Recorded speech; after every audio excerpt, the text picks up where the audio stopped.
Shalom, selamat pagi dan selamat bergabung bersama kami dalam program Membaca Alkitab satu pasal satu hari. Baiklah kita mengisi hidup kita dengan kebenaran firman Tuhan terlebih dahulu sebelum kita memulai aktivitas kita hari ini.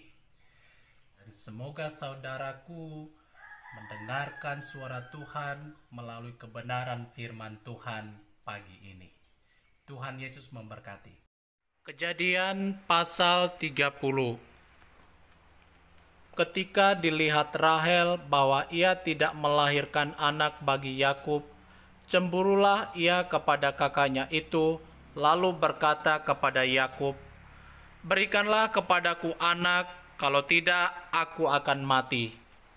Maka bangkitlah amarah Yakub terhadap Rahel dan ia berkata, "Akukah pengganti Allah yang telah menghalangi engkau mengandung?" Kata Rahel, "Ini bila budakku perempuan, hampirilah dia supaya ia melahirkan anak di pangkuanku, dan supaya oleh dia aku pun mempunyai keturunan." Maka diberikannya bila budaknya itu kepada Yakub menjadi istrinya, dan Yakub menghampiri budak itu. Bila mengandung, lalu melahirkan seorang anak laki-laki bagi Yakub. Berkatalah Rahel, "Allah telah memberikan keadilan kepadaku, juga telah didengarkannya permohonanku, dan diberikannya kepadaku seorang anak laki-laki. Itulah sebabnya ia menamai anak itu Dan." Mengandung pulalah bila budak perempuan Rahel, lalu melahirkan anak laki-laki yang kedua bagi Yakub. Berkatalah Rahel, "Aku telah sangat hebat bergulat dengan kakakku, dan aku pun menang." Maka ia menamai anak itu Naftali. Ketika dilihat Lea bahwa ia tidak melahirkan lagi, diambilnyalah Zilpa, budaknya perempuan, dan diberikannya kepada Yakub menjadi istrinya. Dan Zilpa budak perempuan Lea melahirkan seorang anak laki-laki bagi Yakub. Berkatalah Lea, "Mujur telah datang," maka ia menamai anak itu Gad. Dan Zilpa budak perempuan Lea melahirkan anak laki-laki yang kedua bagi Yakub. Berkatalah Lea, "Aku ini berbahagia. Tentulah perempuan-perempuan akan menyebutkan aku berbahagia." Maka ia menamai anak itu Asher. Ketika Ruben pada musim menuai gandum pergi berjalan-jalan, didapatinyalah di padang buah Dudaim, lalu dibawanya kepada Lea ibunya. Kata Rahel kepada Lea, "Berilah aku beberapa buah Dudaim yang didapat oleh anakmu itu." Jawab Lea kepadanya, "Apakah belum cukup bagimu mengambil suamiku? Sekarang pula mau mengambil lagi buah Dudaim anakku."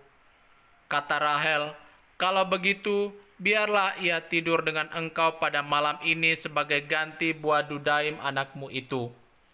Ketika Yakub pada waktu petang datang dari padang, pergilah Lea mendapatkannya sambil berkata, "Engkau harus singgah kepadaku malam ini, sebab memang engkau telah kusewa dengan buah Dudaim anakku."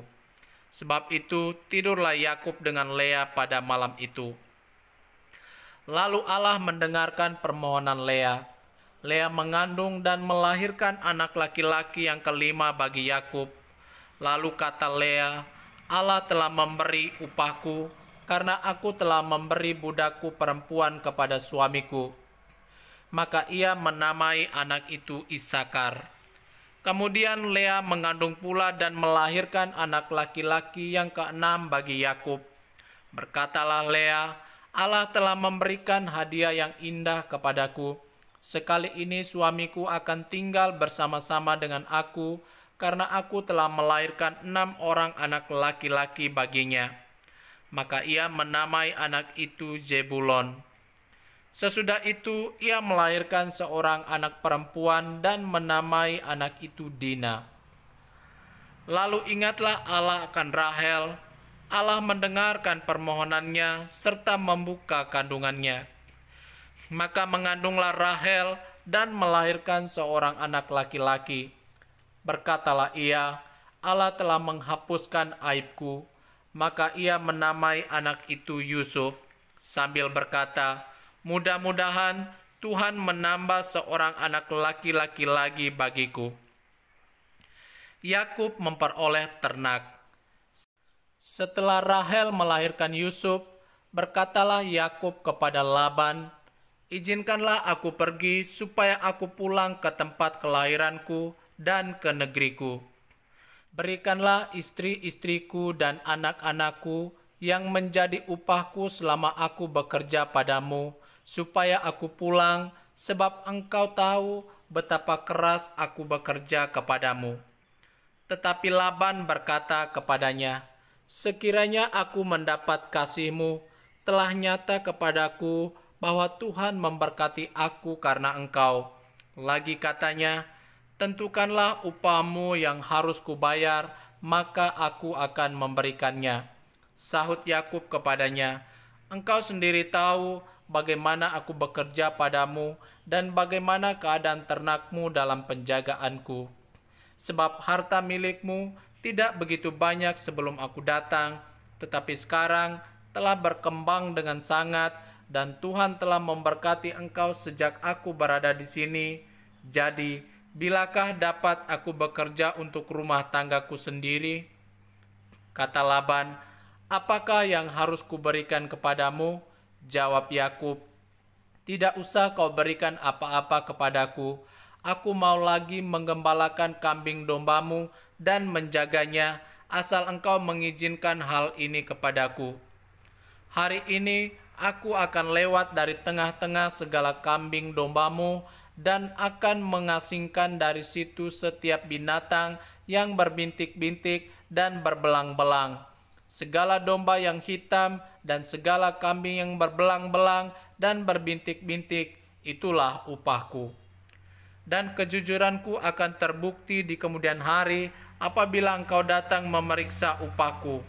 Segala yang tidak berbintik-bintik atau berbelang-belang di antara kambing-kambing dan yang tidak hitam di antara domba-domba, anggaplah itu tercuri olehku. Kemudian kata Laban, baik, jadilah seperti perkataanmu itu. Lalu diasingkannyalah pada hari itu kambing-kambing jantan yang bercoreng-coreng dan berbelang-belang, dan segala kambing yang berbintik-bintik dan berbelang-belang, segala yang ada warna putih pada dadanya, serta segala yang hitam di antara domba-domba, dan diserahkannyalah semuanya itu kepada anak-anaknya untuk dijaga. Kemudian Laban menentukan jarak 3 hari perjalanan jauhnya antara dia dan Yakub, maka tetaplah Yakub menggembalakan kambing domba yang tinggal itu. Lalu Yakub mengambil dahan hijau dari pohon hawar, pohon badam, dan pohon berangan. Dikupasnyalah dahan-dahan itu sehingga berbelang-belang sampai yang putihnya kelihatan. Ia meletakkan dahan-dahan yang dikupasnya itu dalam palungan, dalam tempat minum, kemana kambing domba itu datang minum, sehingga tepat di depan kambing domba itu. Adapun kambing domba itu suka berkelamin pada waktu datang minum. Jika kambing domba itu berkelamin dekat dahan-dahan itu, maka anaknya bercoreng-coreng, berbintik-bintik, dan berbelang-belang. Kemudian Yakub memisahkan domba-domba itu, dihadapkannya kepala-kepala kambing domba itu kepada yang bercoreng-coreng dan kepada segala yang hitam di antara kambing domba Laban. Demikianlah ia beroleh kumpulan-kumpulan hewan baginya sendiri dan tidak ditempatkannya pada kambing domba Laban. Dan setiap kali apabila berkelamin kambing domba yang kuat, maka Yakub meletakkan dahan-dahan itu ke dalam palungan di depan mata kambing domba itu, supaya berkelamin dekat dahan-dahan itu. Tetapi apabila datang kambing domba yang lemah, ia tidak meletakkan dahan-dahan itu ke dalamnya. jadi hewan yang lemah untuk Laban dan yang kuat untuk Yakub. Maka sangatlah bertambah-tambah harta Yakub, dan ia mempunyai banyak kambing domba, budak perempuan dan laki-laki, unta dan keledai. Demikianlah firman Tuhan. How great is our God? Sing with me, how great is our God? And all we see